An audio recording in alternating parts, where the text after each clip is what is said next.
In 2016, California wife and mother Sherry Papini disappeared for 22 days. When she was found, she told authorities a detailed account of being kidnapped and tortured. Years later, in a stunning twist, Papini pled guilty to making false statements about what happened to her, setting off a media firestorm. Now, for the first time, Sherry Papini is telling her side of the story and revealing shocking new information. Sherry Papini, Caught in a Lie, an ID documentary event, Monday, May 26th at 9 on ID. Set your DVR.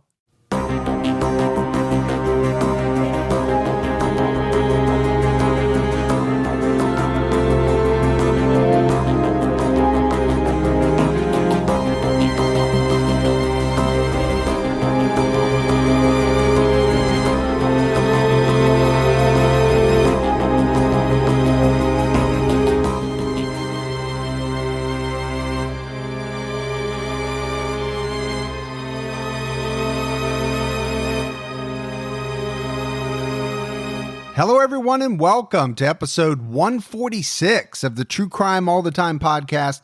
I'm Mike Ferguson, and with me, as always, is my partner in true crime, Mike Gibson. Gibby, how are you? I'm good, man. How about you, man? I'm doing good. Yeah? Doing great. You and I just had a good dinner. We are ready to record some episodes. We're going to do it. It's fun, man. Oh, I love it, man. Every week. Every week. It's a good time. 52 weeks a year. It has been on True Crime All the Time for sure. No weeks off on True Crime All the Time. No. Now, before we get into it, let's do our new Patreon shout outs. Okay. We had Trent Card. Hey, Trent. Annette Quisenberry. Quisenberry. I like that. Yeah. Ricky Howarth. Hey, Ricky. Bianca Collins. Hey, Bianca. Tawny Reese. Hey, thanks, Tawny. Robert Haynes. What's going on, Robert? Beth Fairbanks. Hey, thanks, Beth. Sharon Perham. Perham. Or Perham. One Perham. Perham. Perham. Brittany Dayton. Hey, like Dayton, Ohio. No, not spelled the same. All right. Well, hey, Brittany. And you have it right in front of you. Well, you know, I got to look. And you know that. Yeah. Heather Leeming. Hey, Heather. You said, oh, I would have to look. Yeah. Mary Ann Ray McCready jumped out to her highest level. Look at McCready coming through. Exactly. Stacy B. Hey, Stacy B. Sally Singleton jumped out to her highest level. Hey, thanks, Sally. We had Linda Fritz. Linda. Nate Jelta. What's going on, Jelta? Shay Faulkner jumped up to our highest level. Get the Faulkner out of here. Fokker. Rob. Hey, Rob. Jennifer Warnke. Hey, you Warnke. Lorraine Orr. Hey, Lorraine. Letice Colbert. What's up, Letice? Flufel. Oh, Flufel? Yep. All right. Yeah, everybody needs a little Flufel in them. Yep. Jennifer West. You know, supposed to be like, do you know what Flufel is? I don't. You probably shouldn't say that. Yeah, I know. It's probably it's a bad word in another country. Who knows what it is? Hey, Jennifer. And Debbie Morris. Hey, thanks, Debbie. Then if we go back into the vault, Gibbs,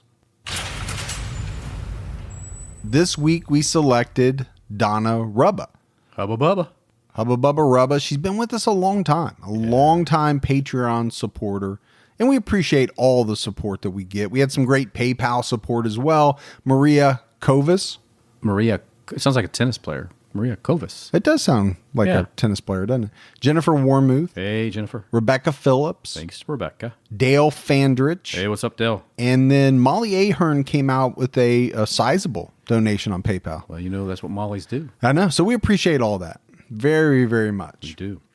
Gibbs, last night we released our first ever Patreon-only full-length episode. Yeah. On video. We did. So... no costume changes either.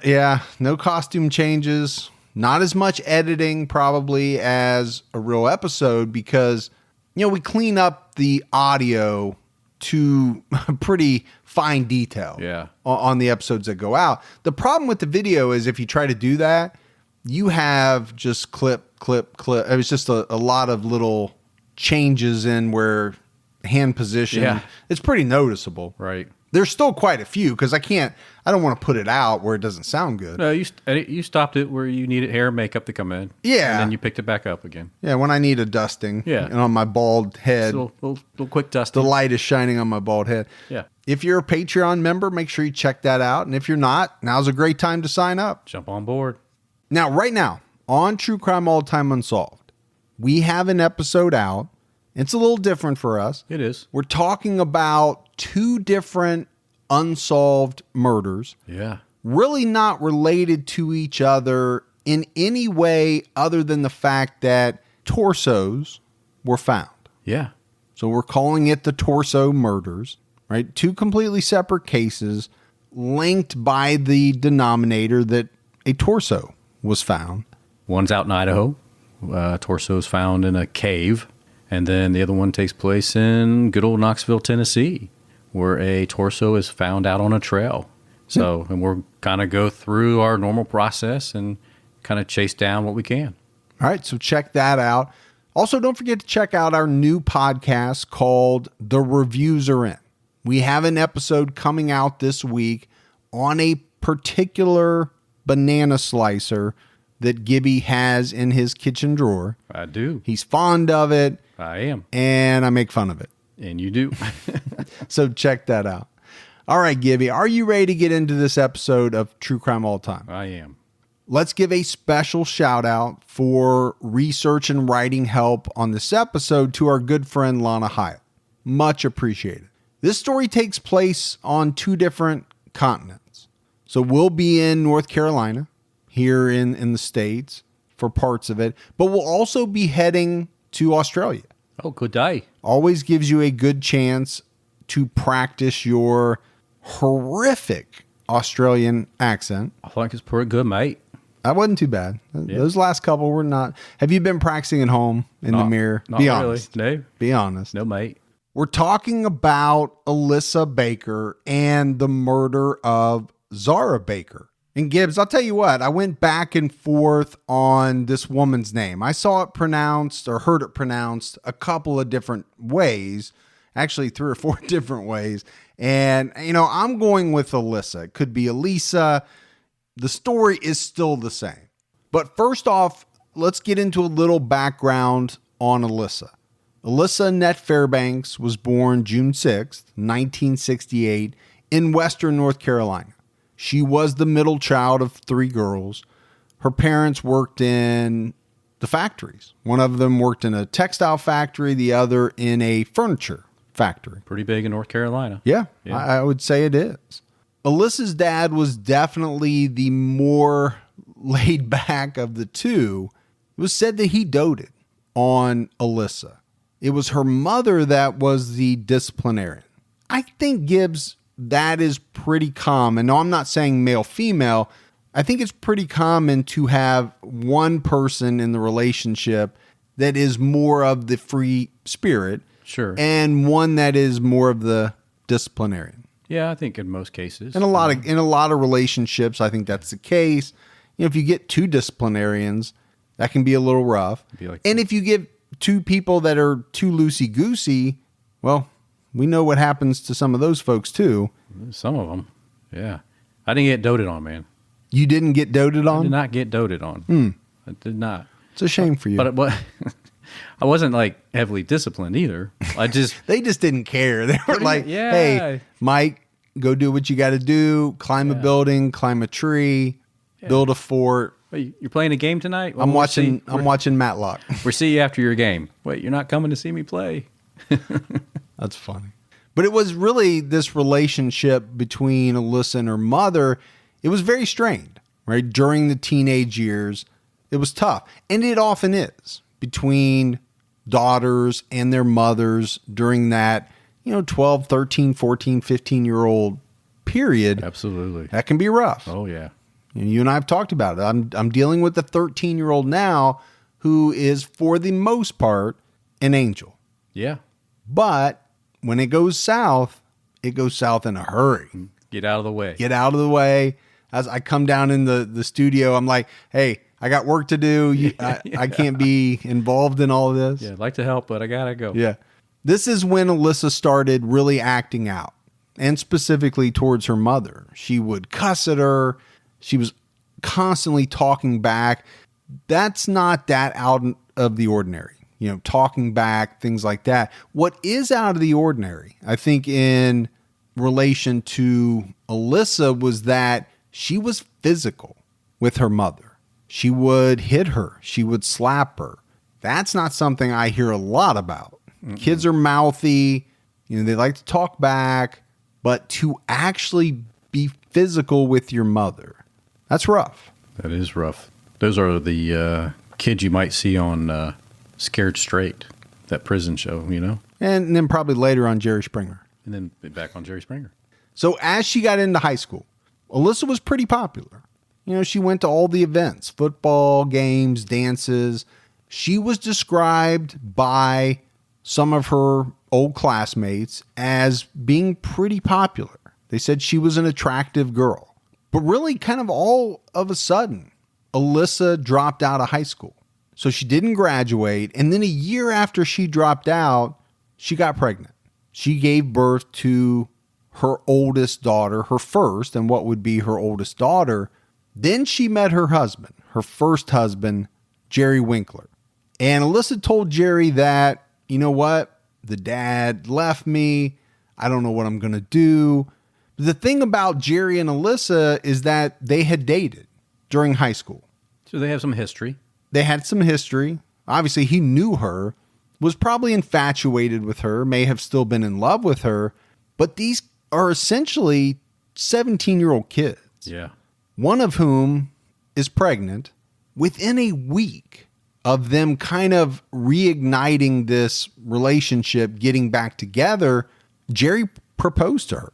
Man, he's just going to be a stand-up guy, sounds like. But remember, they're only 17 years old. They could not get married on their own without permission from their parents. So what they did was they lied to Jerry's parents, and they told them that this was his kid. So, you know, his dad was probably like what you just said. You got to step up and do the right thing. Now, Jerry knew this was not his child. Right. But they had to tell his parents this, or his parents would have never let him get married. No. So my assumption, his dad said, well, you did what you did. You have to step up, be a man, and, you know, take care of this new family that you've essentially created. I think Gibbs, this guy must have really loved Elisa. To get married and to take on the responsibility of raising someone else's child, that's a big thing for anyone. Sure, but at this age. But at 17 years old, that is a huge deal. They got married on September 14th, 1985, but it was a short-lived marriage. That probably does not shock anyone. No, I don't It's think a strange circumstance that, you know, they found themselves in, that they entered into this relationship under. Jerry later said it was very stressful. He just got overwhelmed with being a dad and a husband at the age of 17. Just the responsibilities had to be huge, you know? I couldn't even get to school on time at 17. You couldn't even wake up on time. Right. I couldn't wake up on time, let alone get up, help feed, help take care of a baby. You know, where am I getting the money to make sure food is on the table? Yeah. All I worried about was getting to school, getting to practice, eating a burrito when I got home. That's all I cared about. Big decisions right there. Frozen burritos is all I ever ate. Where's my frozen burrito at, Mom? Breakfast of champions. But then Jerry's family learned that the baby wasn't his. And I think, you know, it hit the fan. At that point, his dad was furious. And he went to the judge who had married them and said, you know what? You got to annul this marriage. And that's what happened. So in total, they were only married for about 4 months. Not very long. Not long at all, but it's important. All of this stuff we're going to talk about with Elisa is important to show her journey, her character, and how she ultimately, I think, got to the point where she did. A year after her divorce or her annulment from Jerry, she met her second husband, a man named Joseph Proctor. So Joseph was 28, Elisa was 19. Joseph had been in a very serious car accident, and it had left him with a limp. And there were some complications from this car accident. Within months of the time that these two began dating, Elisa became pregnant with a child, a boy. And this time it was Joseph's. And like a stand-up guy, he said, you know what? I want to do the right thing. He proposed. They married in September of 1987, and their son was born just a few months after that. Within a year, they had another child, this time a daughter. So let's think about this, right? At a very young age, Elisa has 3 children. Right. And she's already been married twice. Not even 21 yet. No, she's not even, she's probably maybe 20 at the most. I'm going to let the cat out of the bag. She's going to be married probably at least 7 times. Oh, man. And every one of them is a strange situation unto itself. I have some relatives that both were married at least 5, if not more, times. Yeah, I think people get married a lot of times, for whatever reason, it just doesn't work out. Yeah. So they're looking for love. They keep looking for love. It's not like they stop. No. I can see a couple times, 2, 3 times. And my assumption is those people go into it with the best of intentions. That is not the case. We're going to find out with Elisa. She has a very specific agenda. This marriage was rocky from the start. First of all, they lived on a piece of property that was owned by Joseph's mother. Mothers, daughter-in-laws, sometimes that can be a lot of friction. A lot of friction. A lot of times, For one reason or another, they just don't always get along. Right. Sometimes the mom thinks, you stole my little boy. You're not taking care of him, whatever the reason is. But there's no doubt she did not like Elisa all that much at all. By April of 1989, she got a restraining order against her because, as she said, Elisa was stealing. She was destroying things inside the house. She was very destructive. We'll find that out as we go along. She's a physical person, much more so than I think you see in a lot of women. She was very physically abusive, verbally abusive too, which men and women can be. Right. And they can both be physically abusive. You just don't hear as much about the physical abuse committed by women against their husbands. It's a pretty common theme, though, with Elisa. Real common. She was a sturdy woman. Let's put it that way. Sturdy? Mm-hmm. All right. She was sturdy. She could definitely take care of her own, and she could dole out an ass whooping if she had to. I heard she gave birth standing up. Maybe. So that's how sturdy. I didn't see that in the research, so wherever you got that from. But it's what happened when this restraining order was served on Elisa. Allegedly, she said, you know what? If you make me leave, I'll burn this house down. Not only that, I'll kill this baby. I'm going to wreck the car. I'll kill everyone. I'll kill the kids. I mean, she was like, whatever she had to do to stay in that house, she was going to threaten to do. She just went berserk, man. Yeah, we'll talk about it more as we get into this case, but this is a very manipulative person who is always working the angle, Gibbs. You know that person. Oh, yeah. Always working the angle to try to get what they want. Well, what she wants is for someone to take care of her, and now she's being threatened with having to move out. Don't take my gravy away.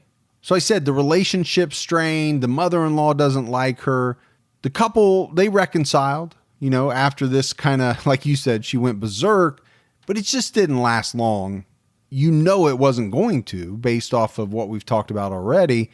They ended it on Christmas Day, 1990. But what I found very strange was that Elisa took her 2 daughters. She left her son with her ex, Joseph. I saw that as a little bit odd.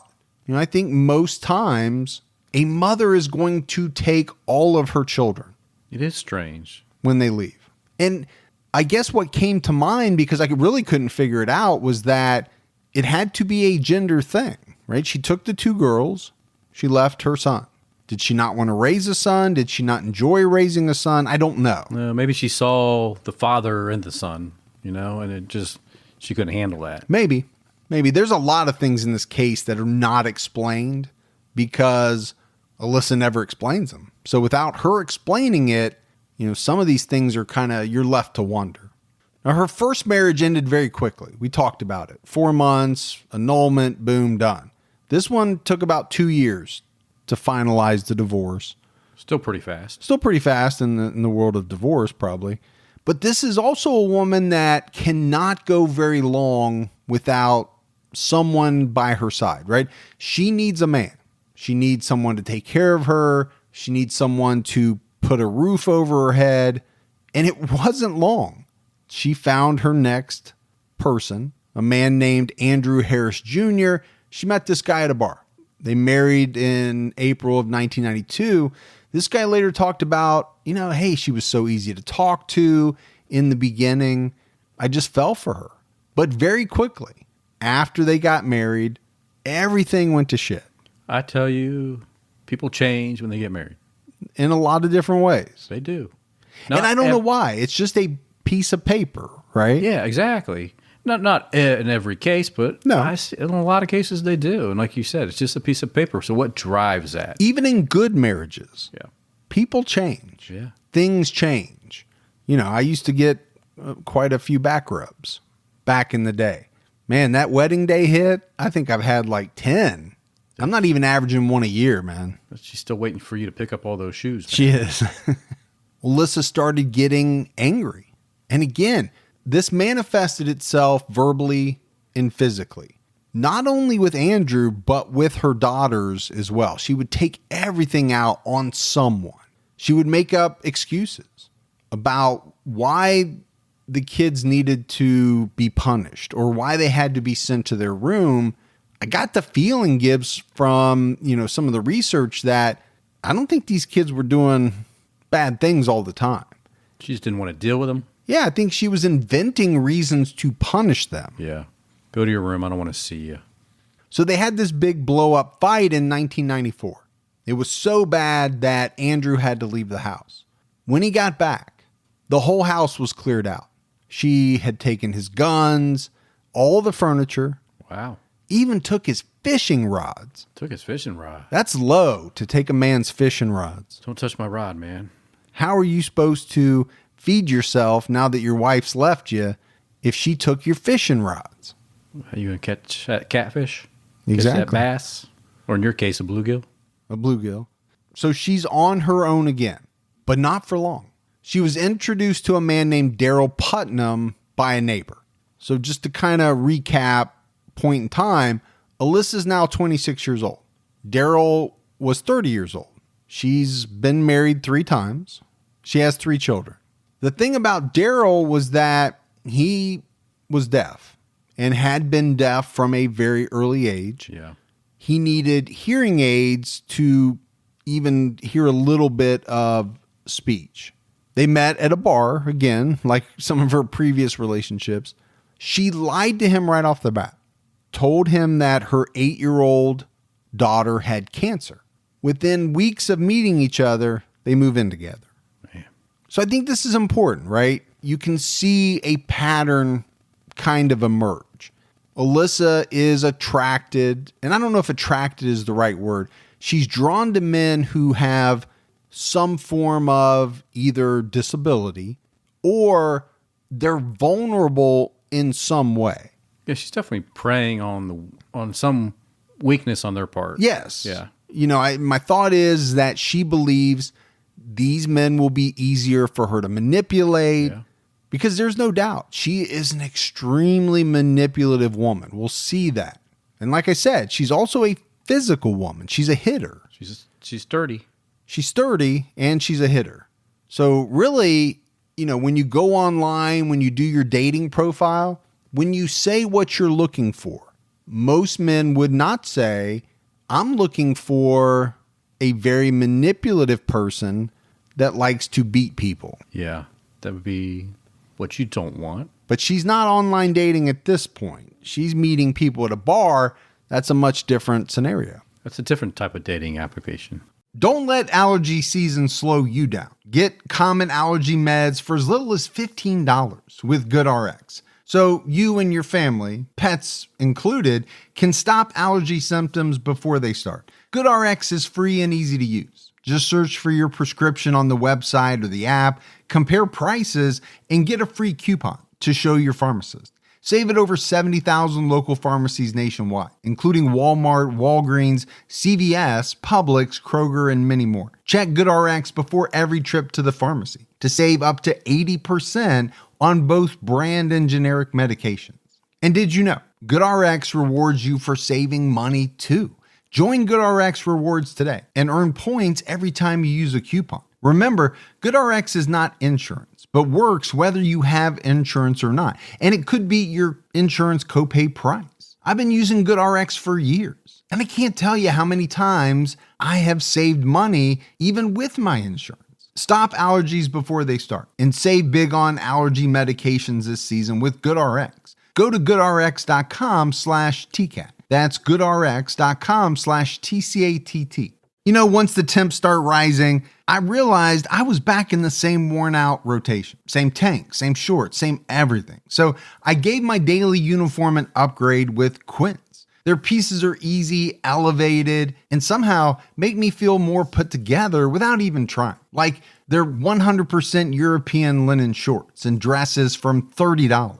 Luxe swimwear, Italian leather platform sandals, and so much more. The best part, everything with Quince is priced 50 to 80% less than what you'd find at similar brands. By working directly with top artisans and cutting out the middleman, Quince gives you luxury without the markup. And Quince only works with factories that use safe, ethical, and responsible manufacturing practices and premium fabrics and finishes.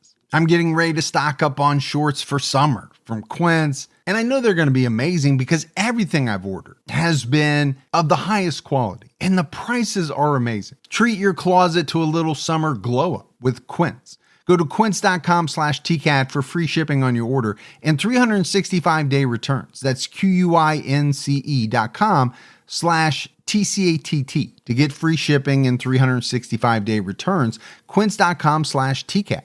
This may also be somewhat of a hinge moment for Elisa, because this is around the time that her mother died. She began drinking heavily. She would go out all the time. She was drinking constantly, and she was smacking her kids a lot. This is something else that came out pretty much everywhere she lived. Her neighbors said that she was very physical with her children, to the point where some of them told her, hey, you can't be doing that, or I'm going to call Child Protective Services. And she did get them called on her quite a number of times, but nothing really ever happened. But I guess the relationship must not have been that bad with this Daryl Putnam, right? He's seeing all this. He still marries her. They married in 1995, went south very quickly. She was cheating on Daryl, and he actually found her in bed with another man. That's unfortunate. Yeah. That's pretty good evidence, though, when you see it with your own two eyeballs. Yeah. Not good. Can't be a good feeling. No. Never experienced that. I hope I never experienced that, but... Well, he didn't hear him, so... But he does the smart thing. A lot of guys would get so angry, they would rush in, they would start, beating up the man, doing whatever. He doesn't. He leaves, he goes to his mom's house to cool off. He's gone a couple of days, right? You're going to need a cooling off period from that. He got back to the house to find everything was gone. Gibbs even took his very expensive hearing aids. This is her MO, Sounds it is. Like get married, 2 years later, basically, this one's a little sooner, but screw it up. Sure. When they get mad, take everything and leave. It's almost like she's doing things on purpose to get these guys to leave the house, making them so mad they have to leave, and then she's going to clear them out. This whole time, one of the things that I kept struggling with was, did this lady work? Right? Because she keeps marrying guys one after the other. Right. My thinking is she needs them, right, to help support herself. I think she did work at a textile factory for a little while. It seems like it might have been just long enough to worm her way in to get some type of disability pay. The other thing is she sold drugs on and off. That would later catch up to her, which it does to most people. Yeah, normally it's not a good occupation to stay in. On October 3rd, 1997, she got married again. What's this, Gibbs, for? You try to keep track as we go along. This guy's name was Jeffrey Allred. He said, man, this relationship started out aces. We were in love, but it didn't take long before Jeffrey started experiencing physical beatings. He later said she beat him with a baseball bat. She would chuck rocks at him. So he got fed up and left. But he was very, very sly about this. He was also probably scared of her. So he waited until she left one day with the kids to go get groceries, and he packed up his stuff and ran out of there like Scooby and Shaggy. He pulled a reversal. Yeah. All right. I guess he was just either so afraid of her or so worried about what the repercussions were going to be, he never even divorced her. I don't think he wanted to face her in court. I don't think he ever wanted to see this woman again. So I'm just out, man. I'll just never get married again. Don't need to worry about it. The reason why this is important is because they never got divorced. And we know that Alyssa is going to get married a number of times. So we're going to get into the area of bigamy. Right? Illegal in many places, frowned upon in a lot of places. Many. And she was still married to Jeffrey when she met a man named Aaron Young. Aaron had some health issues. Gibbs, as a kid, he had rickets. It's something you hear about, but I never have known anyone that actually had rickets. Apparently, it's a bone disease. Yeah. And it can result in sometimes skeletal deformities, which I think it did with Aaron Young. He had to have some operations on his left leg, and then his right leg had a steel rod in it. So you can imagine, right? This guy has gone through a lot. He's not going to be the most confident guy. No, his self-confidence is not going to be very high. I think he was a shy guy. They married in either 98 or 99. I had a hard time with that. There were some conflicting reports. Yeah. But she found another victim because she found his weakness in the fact that he was shy. She gave him probably the right amount of attention. I think you're absolutely right. You know, Aaron Young was 30 years old. My assumption is he hadn't dated a lot. He didn't have the self-confidence to probably ask a woman out. I don't know all of that. I'm making some assumptions. But he's been a very shy guy, probably, for most of his life. And then here comes this woman who is paying him all this attention that he's not used to, but that he probably likes. She's drawing him into her web. Dark web. The dark web. This is what people like Elisa do. She changed a lot after she met Aaron. She dyed her hair from blonde to red. She got some tattoos. During the time that she was with Aaron, she found the internet, right? Late 90s, the internet's just kind of finding its way into a lot of people's homes. Super fast. It wasn't super fast. No. But apparently she spent hours and hours in front of the computer, most of the time playing a game called Instant Messaging Virtual Universe. I have never heard of this game. I don't remember it, but it was a game where people created 3D characters to represent themselves, and then they interacted with each other. Oh, okay. Like an avatar, created like an avatar. You act like you don't know. You probably had multiple ones. I was a furry in one of them. Probably were. No, I actually do not remember this game. And I played a lot of computer games back in the day. Seemed like you would have. Yeah. And it kind of reminds me of the Brad Paisley song where he talks about, you know, what I'm like online. 6'5", 6-pack abs. Yeah. So Alyssa's doing the same thing, right? She's making herself this glamorous woman online. She was married to Aaron for a while. It wasn't until around 2008 that she met a man named Adam Baker.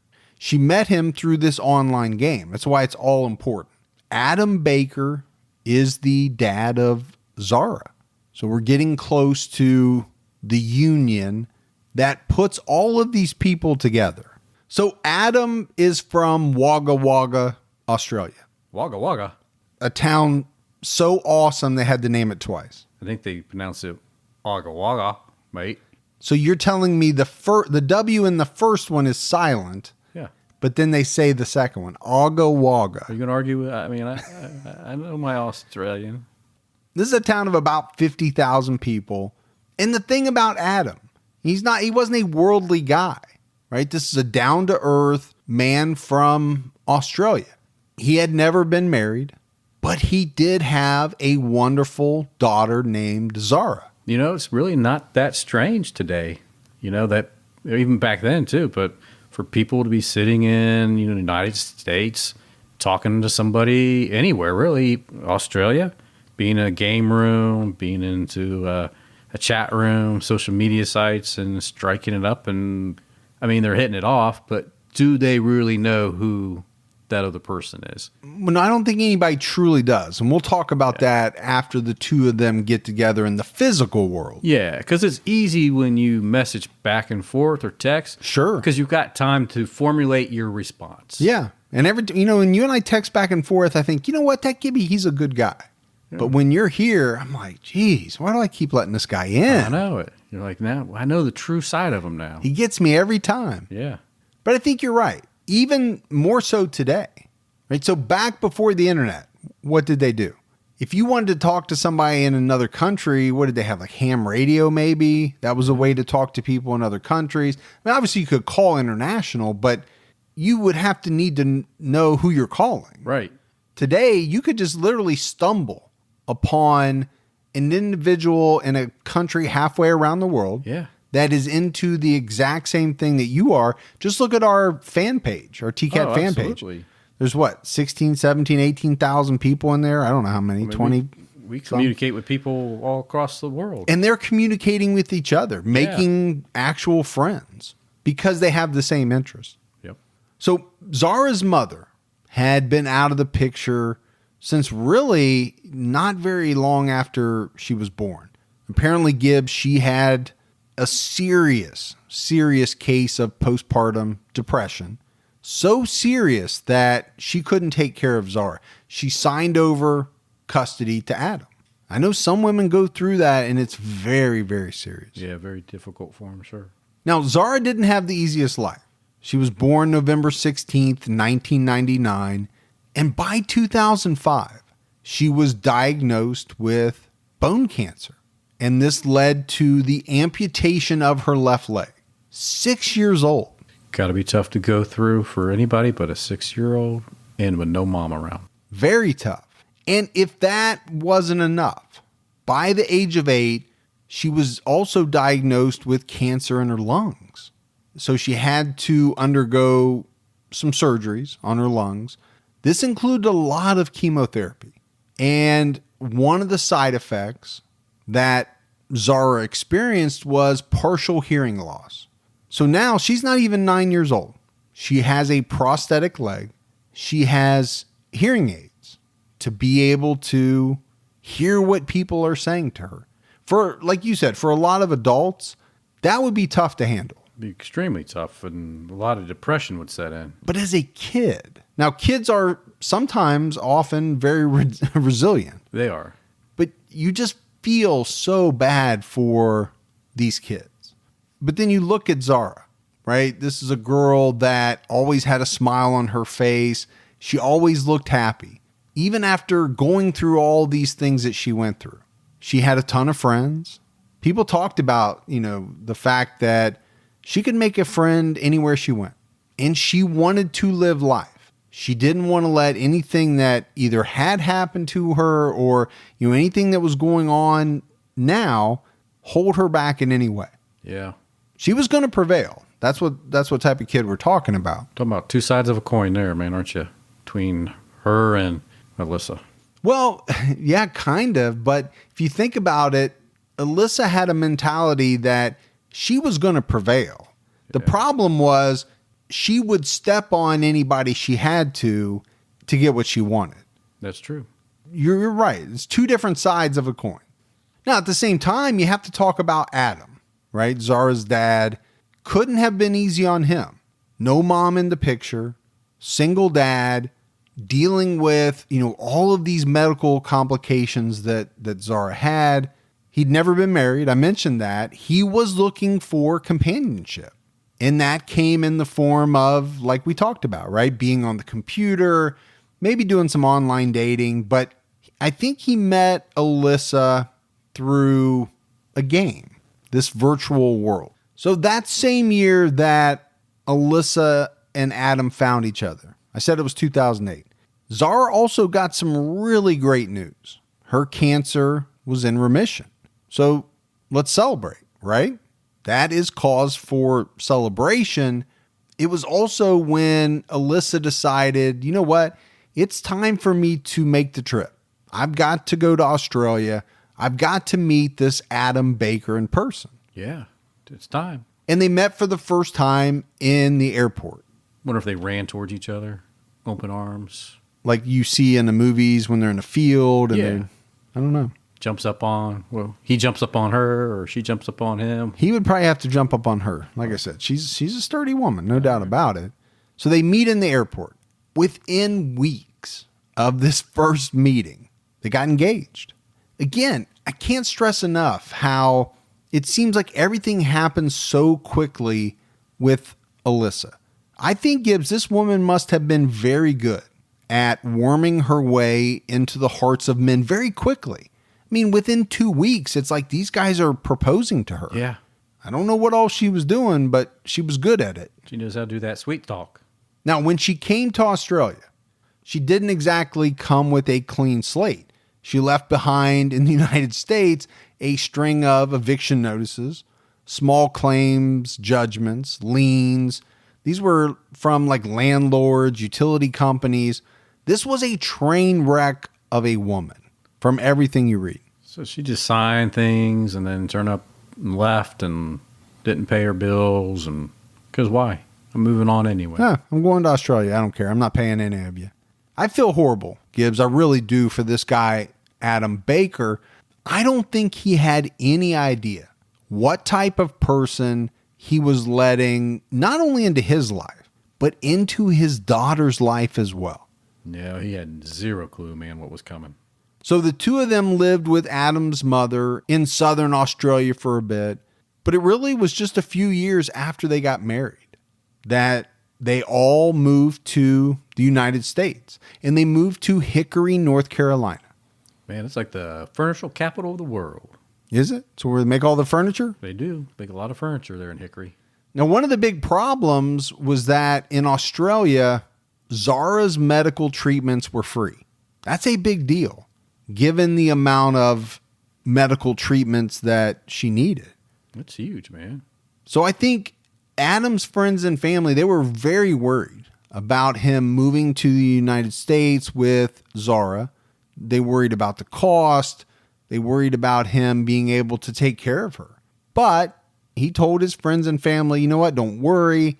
Elisa has all kinds of money. She has said, don't worry about it. I'll take care of it. Again, has no idea what he's getting into. No, just excited to come to the USA, man. And being fed, I think, just a line of bull by this woman, whatever he needed to hear. That's what he was hearing.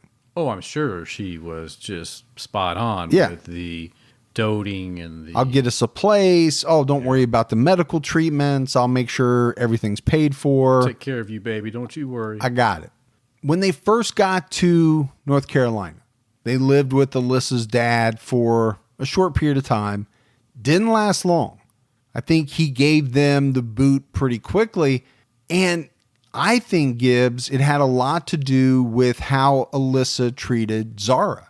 Family members, neighbors, they later said that they saw Elisa hit Zahra. They said she would lock her in her bedroom for extended periods of time. One day, Zahra went to school with a black eye. That's not good. They asked questions and should. My wife's a teacher. Right. What happened? Right? They don't want any type of, domestic violence in the house. They're always on the lookout for stuff like that. Social services got involved. And when they came out, Elisa told them that Zahra fell in the bathroom, and that's how she got the black eye. And Zahra backed up that story.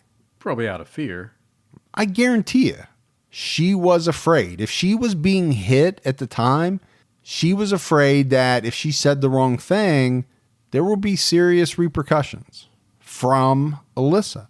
It's after the black eye incident that Elisa took Zahra out of 4th grade. Just said, you know what? You're not going back. I don't need you there if they're going to tell on me. Sure. Get me in trouble is the reason why she really did it. I don't know how people get away with stuff like this. Now, during this time, Adam was working at a logging company. He wasn't around a lot. He was putting in long hours. He didn't see Zahra as much as he had before they left Australia. But you would think he would know whether or not his daughter was in school. You know, you come home, you say, hey, hon, how was your day? It wasn't. I wasn't there. Well, I don't go to school. You would think he would have questioned the black eye, too. That, too. But we're going to ask a lot of questions about Adam because there are a lot of people online that ask a lot of questions about Adam that they want answered that have never been answered. And I mentioned Child Protective Services.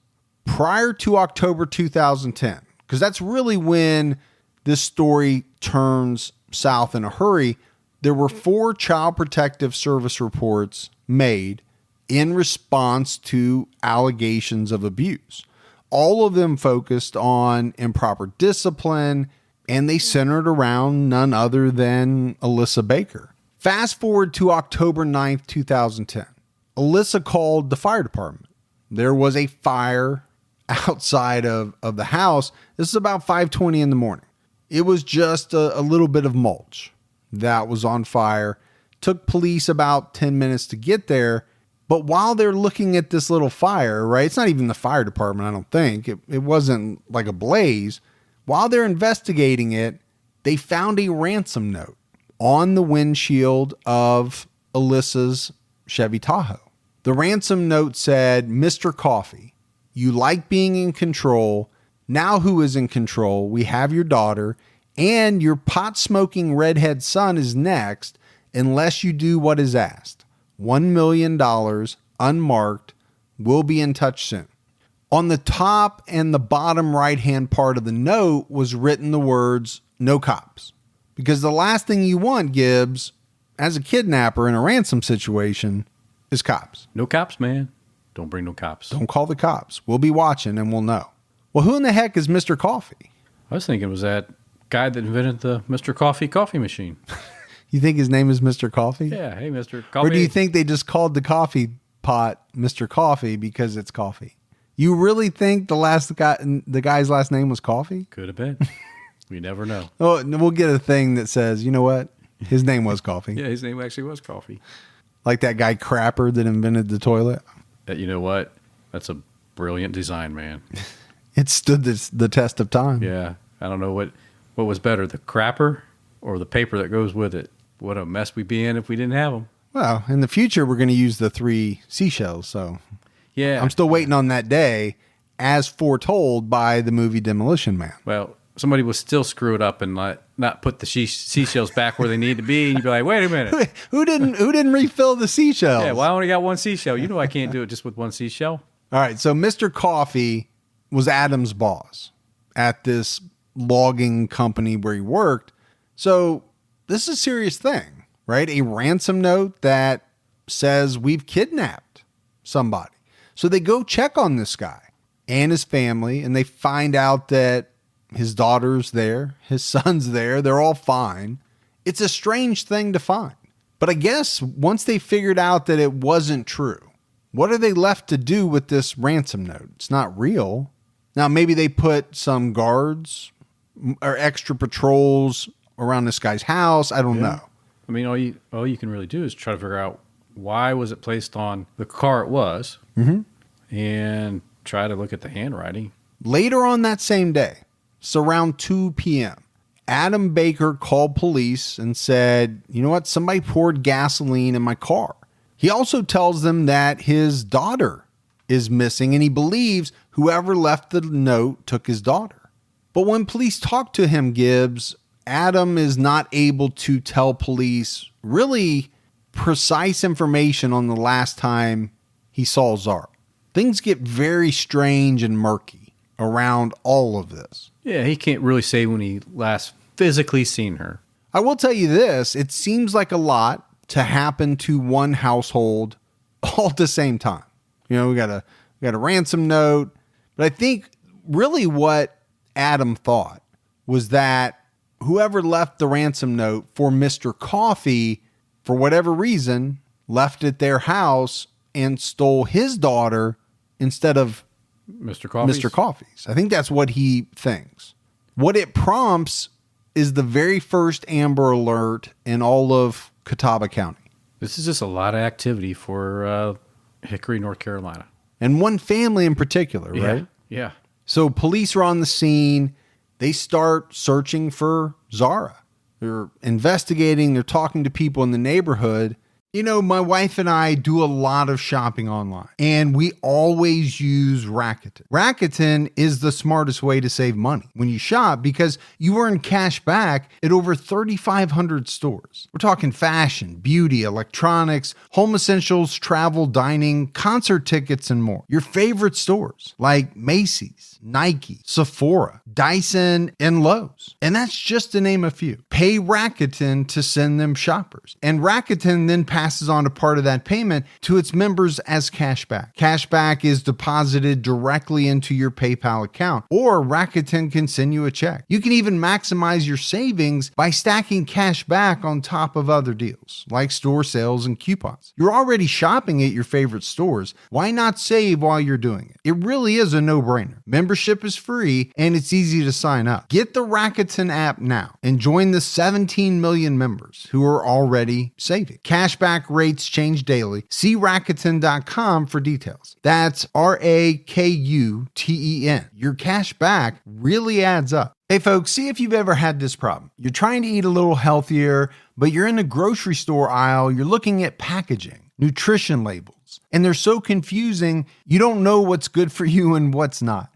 Well, this is why I love Thrive Market, my go-to online grocery store for getting all of my healthy essentials delivered, and I don't even have to leave my couch. Finding better options for the whole family is easy with Thrive Market's Healthy Swap Scanner. Just scan a product, and it instantly recommends healthier swaps. This is how my wife and I found our new favorite snack, IQ bars. Sometimes I eat one in the morning with my coffee, sometimes just later on in between meals. They also have so many on-site filters that make it simple to shop by the needs of everyone in the family. Maybe you have someone who needs gluten-free food, somebody that has a peanut allergy. Well, no more scouring ingredient labels when you can just filter it all on Thrive Market. My wife and I often use the high-protein filter to stock up on things like Sieti chips. Ready to make the switch? Go to thrivemarket.com/TCAT for 30% off your first order, plus a free $60 gift. That's THRIVE market.com/TCATT, thrivemarket.com/TCAT. The next day on the 10th, they bring in the rescue dogs, and the dogs alert on both vehicles owned by the Bakers. And these are dogs that are trained to sniff out human remains, right? These are not drug dogs. Right. These are human remain dogs. So within 15 minutes of getting on the scene, they're hitting on both of these vehicles. I think pretty quickly, Gibbs, police knew something's not right. Something's not right with this situation. I think they're pretty good at what they do. The next day, the police hold a press conference. And at the press conference, they said that detectives had been interviewing friends, neighbors, family. Gibbs, they couldn't find a single person who had seen Zahra Baker in weeks. No one. It's not heading in a good direction, man. No, not at all. And not just not a good direction. Like I said, it's a very strange direction. I think everything that is going on in this case is strange. Because I think pretty early on, police are questioning Elisa, and she admits to writing the ransom note. That's not good either. That's also very strange.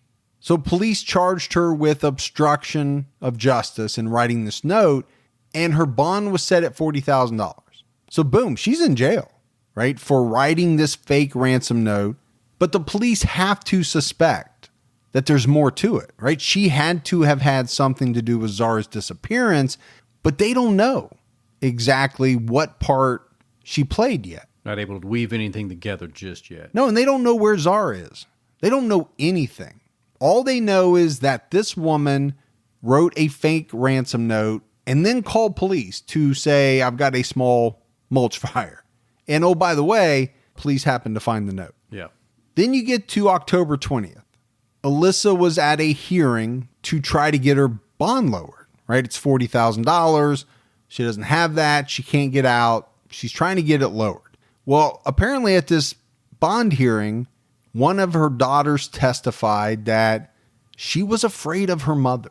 Her mother was a violent person. So the court actually increased her bond to $65,000. Gibbs, you know you're a bad person when you go to a hearing to reduce your bond. And at the end of the hearing, they up it because your own kids testify about what a piece of dookie you are. Yeah, that's not good, man. It's not good at all. But I'm glad the daughter spoke up. Maybe finally, at that point, she felt safe enough to tell the truth. By October 23rd, we're not talking about a lot of time here, right? Less than 2 weeks, or about 2 weeks since the October 9th call to police. Elisa must have known that things were going downhill for her. She's not getting out of this, right? She's being peppered with questions by police. She finally agreed to give the locations of Zahra's body parts as part of a deal that she worked out with the state in exchange for them taking the death penalty off the table. Body parts, not body. Nope. Multiple parts. So what happened is over the next few days, police took Elisa out driving around where she tried to help them find these body parts. On the 26th, they found Zahra's prosthetic leg. Now, it wouldn't be positively identified as hers until November 1st, but I'm assuming they were pretty sure it was hers at the time. And then you get to November 19th. Elisa is sitting down with police again, right? They're still trying to get the truth out of this woman. How can you make a plea deal, Gibbs, to say, I'll take you to where the body parts are, but yet I haven't said what happened yet. Right. This case, I'm telling you, it's part of what makes this case so very strange. Yeah. Normally, in a lot of the cases that we do on TCAT, people crack and they say, you know what, you got me. This is what I did. She makes a deal to say, you know what, I'm not telling you what I did yet. Right. But if you take the death penalty off the table in the future, I'll take you to the body parts. Yeah. I'll help you out there. Now, how would I know where the body parts are if I didn't have anything to do with it? Exactly. So it's during this November 19th talk that Elisa told police that Zahra died September 24th. Gibbs, that is more than 2 weeks before they even thought she was missing. How'd the dad not know that? Well, we're going to talk about that. Yeah. There are a lot of questions that people want answered about the activities of Adam. We'll definitely get into it, but I want to talk about what Elisa's account was. She said that Zahra had been sick that day and she took a nap in the afternoon. Elisa said that when she went to check on her, she was unresponsive. She tried to revive her, but she couldn't. Then she went on to tell police that they panicked. They didn't know what to do. One thing I forgot to mention was that Adam was actually in the country illegally. I think he snuck in, or however he got in. He didn't have the required paperwork, visas, to actually be in the country.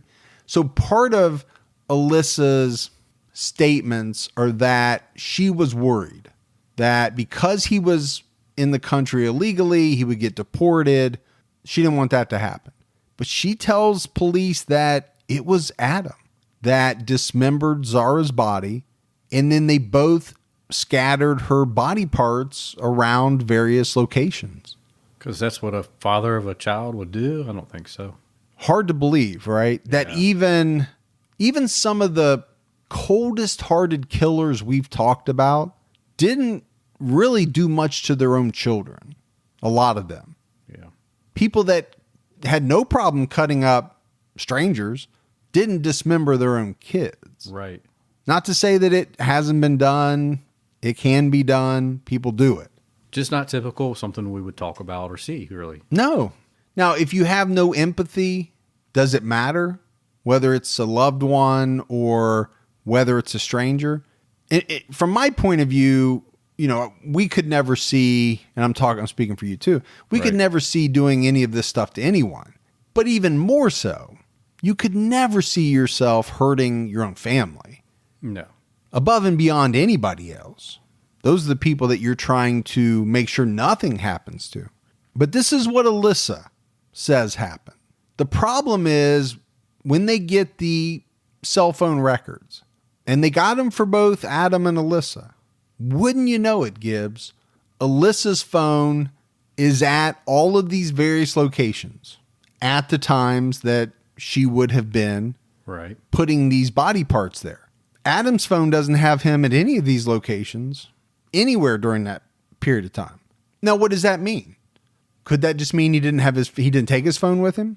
Could be. Was he was smarter than Elisa and knew that it was a bad idea to take your phone with you? Maybe. One thing I think is interesting to point out, authorities didn't recover all of Zahra's remains, even with Elisa helping to guide them to these locations. They didn't recover everything. They did recover her skull, but it wasn't until April 2012. And even then, it was not positively ID'd as Zahra's until February of 2013. It's a little bit of time going by. So I guess the reason why it's important is because the medical examiner has some bones, very few body parts to work with. The autopsy is finally released in February of 2011. It was noted that 2 different tools were used in the dismemberment. And they knew it was dismemberment. They could tell by the markings on the bones. They also said that Zahra had broken a couple ribs. They could tell that they had been broken. They had healed. The big thing is the medical examiner cites the cause of death as homicide. So I think that right away blows a hole in Elisa's statement that she died in her sleep. Oh, absolutely. Of natural causes, I think what she said. Not that anybody probably is putting much stock into anything that Elisa Baker has to say anyway. No, I don't think they're listening to anything coming out of her mouth. I think she's a known liar. She's a manipulator. But not long after the autopsy came out, a grand jury indicted Elisa Baker on charges of second-degree murder with a laundry list of aggravating factors. And these all had to do with Zahra. I'm not going to read them all, but really it's the fact that Zahra was vulnerable, partly due to some of her medical conditions, due to her age. Yeah. I mean, think about what that little girl went through in her early years with the cancers and the not having a mom around. And then she had to deal with this beast, this monster. I know.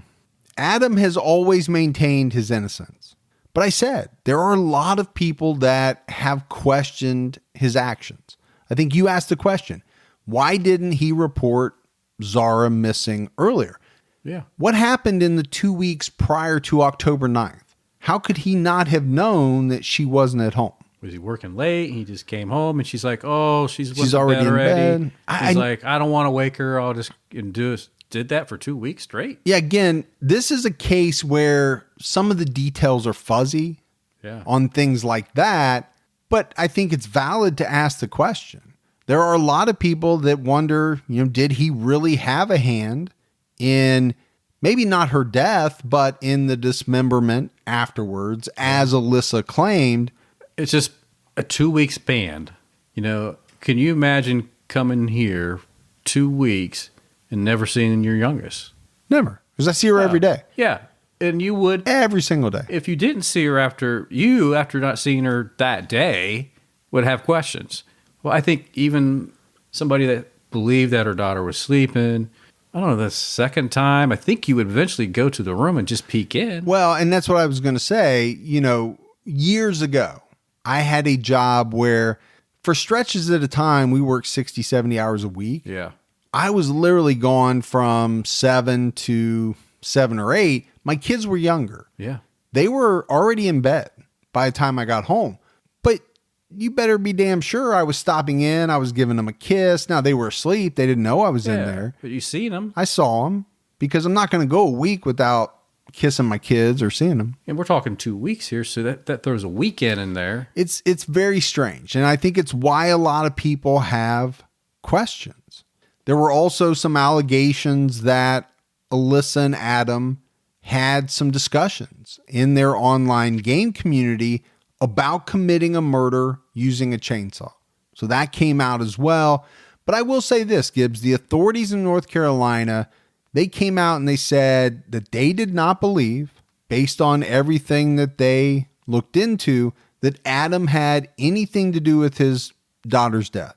He was never charged with anything related to his daughter's death. Police came out and said that, they looked into his whereabouts. He was at work during the time that all of this reportedly happened. In September 2011, Elisa Baker pleaded guilty to 9 different felonies and was sentenced to 14 to 18 years. I think at a certain point, Gibbs, they tacked on a bunch of other things. I think they got her for bigamy because she, failed to divorce her, right. Her husband before she got married again. She was brought up on some identity theft charges related to her daughter. She stole the identity of one of her daughters so that she could open up some utilities and cable and other stuff in her name. She is a winner. Oh, she's a winner. All right. So, I'm talking about September 2011, but earlier in 2011, before she came up for this, they indicted her on some drug-related offenses. The details are a little sketchy. My assumption is it probably came as a result of the investigation into Zahra's disappearance. I just couldn't find all that much stuff about it. There were some court documents that said that she was in possession of 12,000 oxycodone. Wow, man, that's a lot. 10,000 hydrocodone. Whoa. And 29,000 Xanax. That's a party right there, man. Those are huge numbers. Yeah. Wow. Obviously, that amount is not meant for personal consumption. I don't even think you could take those in a certain amount of time. I'd have to take some time in between. 29,000 Xanax pills. That's a lot, man. That's you're floating in the sky for good. So obviously they got it for distribution, right? Or with intent to sell. Those are not for personal use. So she had this hearing where she pleaded guilty. Adam had some very strong words for Elisa at the hearing, which you can expect. He was very upset. Zahra's biological mother even flew in from Australia to attend. I think, Gibbs, it's just a heartbreaking situation all around.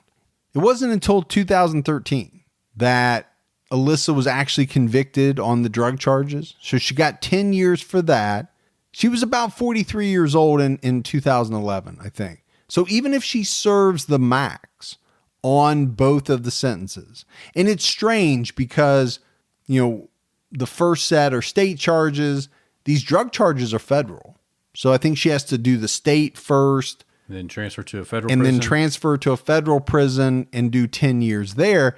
But even if she did the max at both, she'd be what, in her early 70s? I think so, yeah. Chances are that she will get out one day and get to live out the rest of her life. Doesn't seem fair when you think about Zahra and how she never really even got to start her life. She was so young.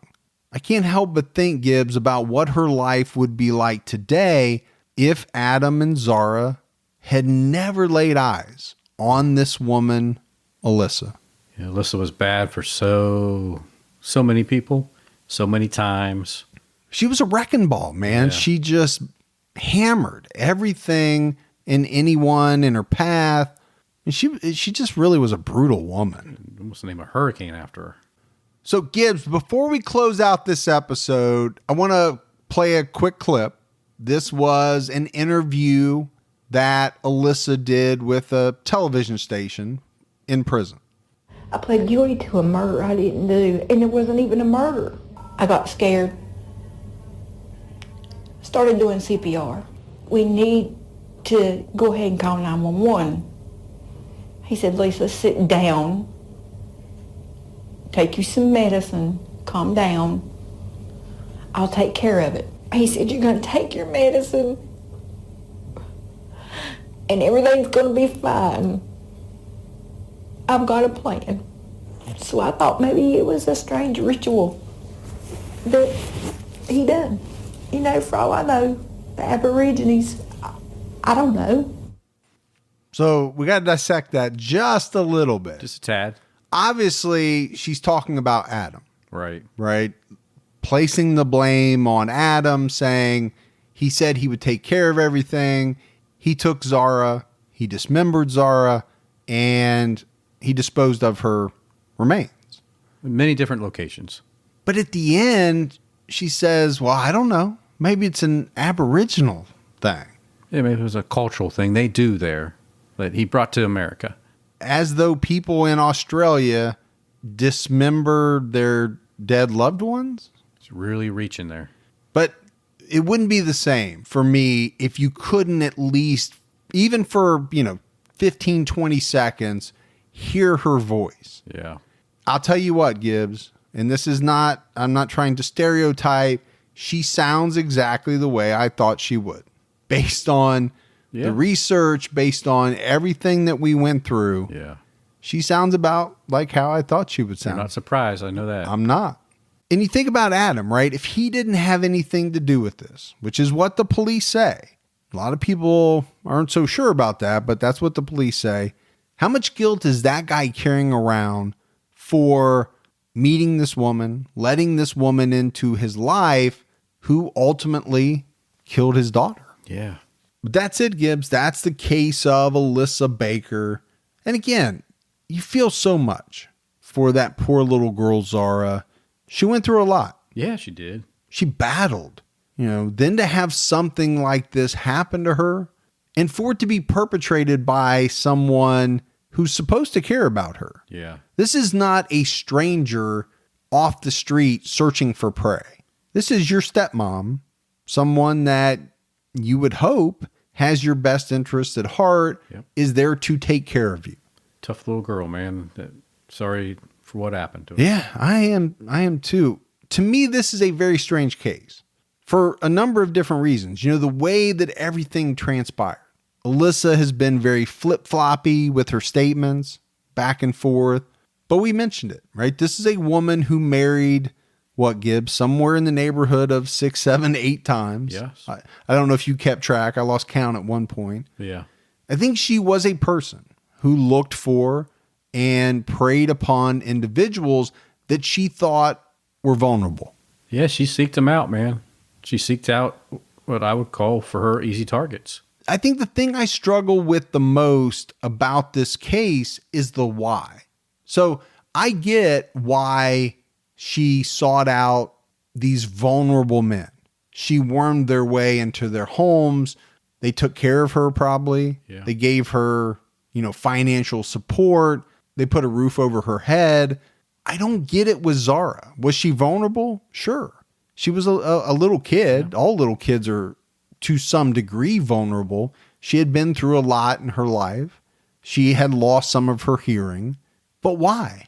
There's nothing to gain, is there? If there is, I'm missing it. Yeah. And the problem is Elisa never came out and said, as far as I know, right, this is why I did what I did. Yeah, it wasn't like she didn't say she was a roadblock to something. She didn't say she was hindering her day-to-day activities. Right. Nothing. Adam was going to leave me because I was mean to Zahra. I mean, there was just nothing that came out like that. The only thing they ever talked about was the additional medical cost, right? That's the only thing that they ever talked about. But yeah, and I'm glad you bring that up because I actually had not thought about it. Could it be that Elisa did tell Adam, hey, don't worry. Come on over to the States. We'll be fine financially. I've got money. Yeah. I'll be able to pay for whatever Zahra needs. At a certain point, Gibbs, she realized she doesn't have money. What is she going to do to back up all these statements that she's made. Could that be the reason? Oh my gosh, if it is. I mean, we've had some heartbreaking reasons for people getting killed. I mean, they all are to some degree. Yeah, absolutely. This would be right up there at the top. Yeah, selfish. For a woman to kill, a small girl. But that's what troubles me. The why. When I don't know the why, I have a hard time. Yeah, I think she's the type of woman that's probably never going to say what the why is. No, because it's so asinine. Yeah. Probably, right? Whatever the reason is horrible, but her real reason is probably so asinine, she's never going to admit it. We got some voicemails. You want to hear those? Let's hear them. Hi, I was a long-time listener, and I'm really pumped about the podcast, and I just wanted to make a suggestion on an upcoming show I think you should do. It's about William Sanderson. He was a student at Dalhousie University, a med student actually, and he was convicted in 2017 of first-degree murder of another Dalhousie student over drug-related things. It said that he'd murdered him over a bunch of weed, and that the body has never been found. And then there's just a bunch of evidence going into it. It's really interesting, and I'd really love to have you guys do a show on it. Thank you. Bye. All right. That's one I'm not familiar with. Me neither. But we'll put it on the list. Yeah. Do some research and see if there's enough out there to make a good episode. Thank you for that.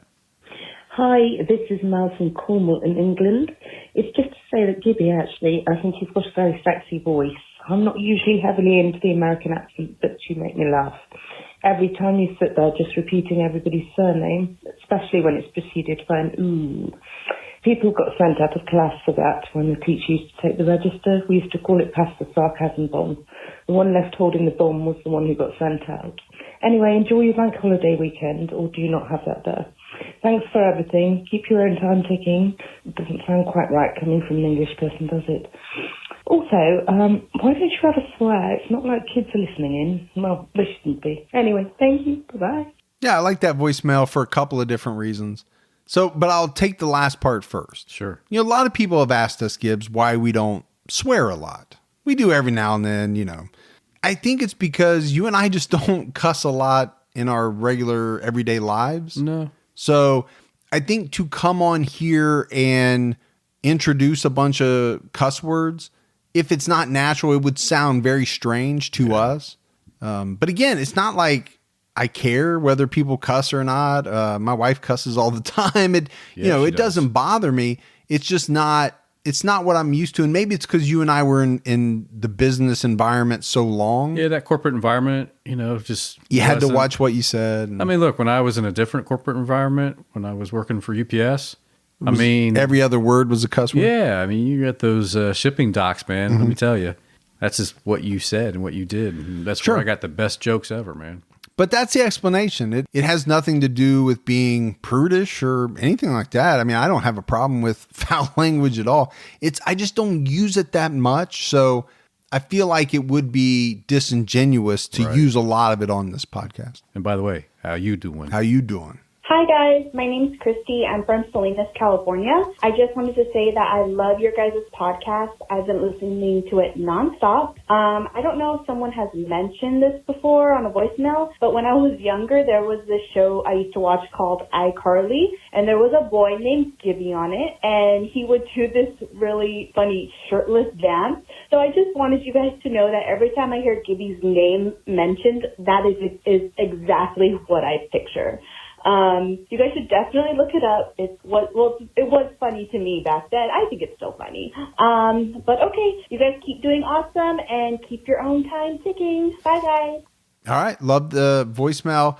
So I don't have to look it up because my daughters are probably not that much younger than she is. I have seen every episode of iCarly. I bet you 20 times. I've seen, because my daughter watched iCarly, so yeah, I know it. And really, it might be from that show that I started calling you Gibby. I don't know. I did like Gibby as a character. I liked it when he jumped on tables. He would take his shirt off. And I was called Gibby in high school, but Magic Mike, yeah. And I do that dance. And you do. I do that shirtless dance.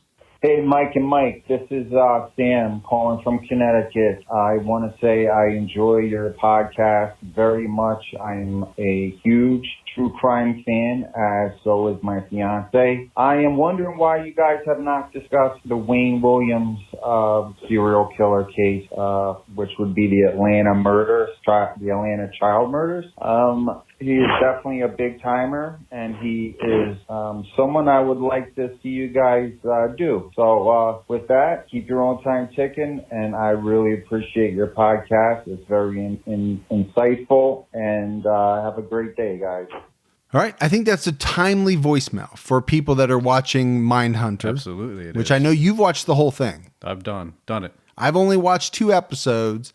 And then, as always happens with me, my wife comes in, says, that looks pretty good. Yeah. I said, yeah, honey, I've been telling you about it since it first came out. She says, I'd like to watch that. So now I'm rewatching season 1 that I've already seen 5 times. Yeah. So that I can try to catch up with her. I don't mind it. Yeah. She does this to me on every good show. Sons of Anarchy, Dexter, every show. Sometimes The Walking Dead. She'll wait till I'm 4 or 5 seasons in. Now I want to see it. So back to Wayne Williams. I consider Wayne Williams to be a big timer, in the pantheon of serial killers, infamy. He's pretty up there. Yeah. We are coming up on episode 150, Gibbs, and we have something slated for that milestone. It's a big timer. Now, is it Wayne Williams? I don't know. Everybody will have to wait to find out. Hang in there. Hang in. Stay tuned, as they used to say on the old Batman. All right, that's it for voicemails. We had mailbag. So our great friend Lottie sent us, Gibbs, the world's largest gummy bear. This thing weighs 5 pounds. It's a solid if 5 it weighs an ounce. Yeah.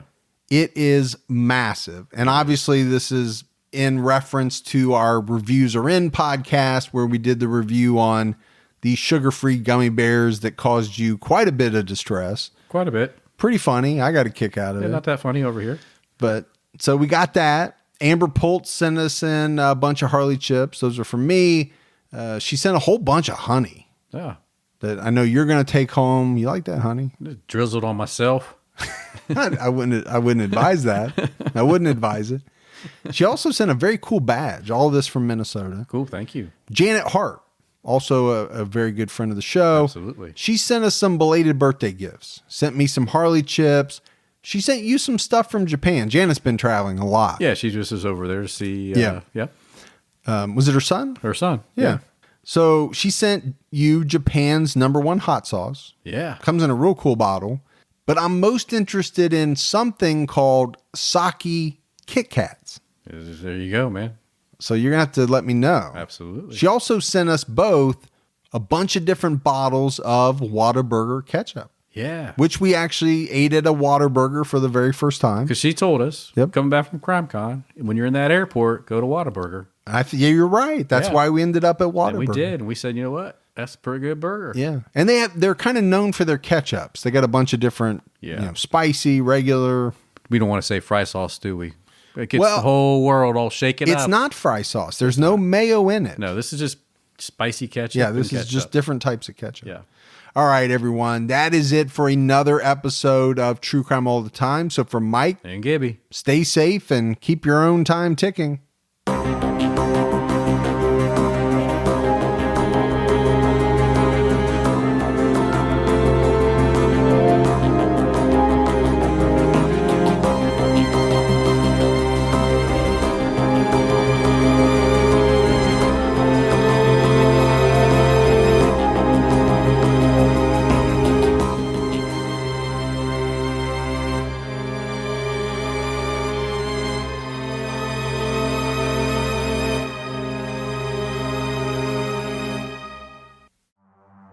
In the early hours of December 4th, 2024, CEO Brian Thompson stepped out onto the streets of Midtown Manhattan.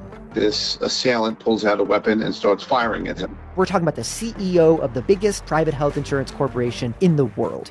and the suspect, he has been identified as Luigi Nicholas Mangione, became one of the most divisive figures in modern criminal history. It was targeted, premeditated, and meant to sow terror. I'm Jesse Weber, host of Luigi, produced by Law and Crime and Twist. This is more than a true crime investigation. We explore a uniquely American moment that could change the country forever. He's awoken the people to a true issue. Finally, maybe this would lead rich and powerful people to acknowledge the barbaric nature of our healthcare system. Listen to Law and Crime's Luigi exclusively on Wondery Plus. You can join Wondery Plus in the Wondery app, Spotify, or Apple Podcasts.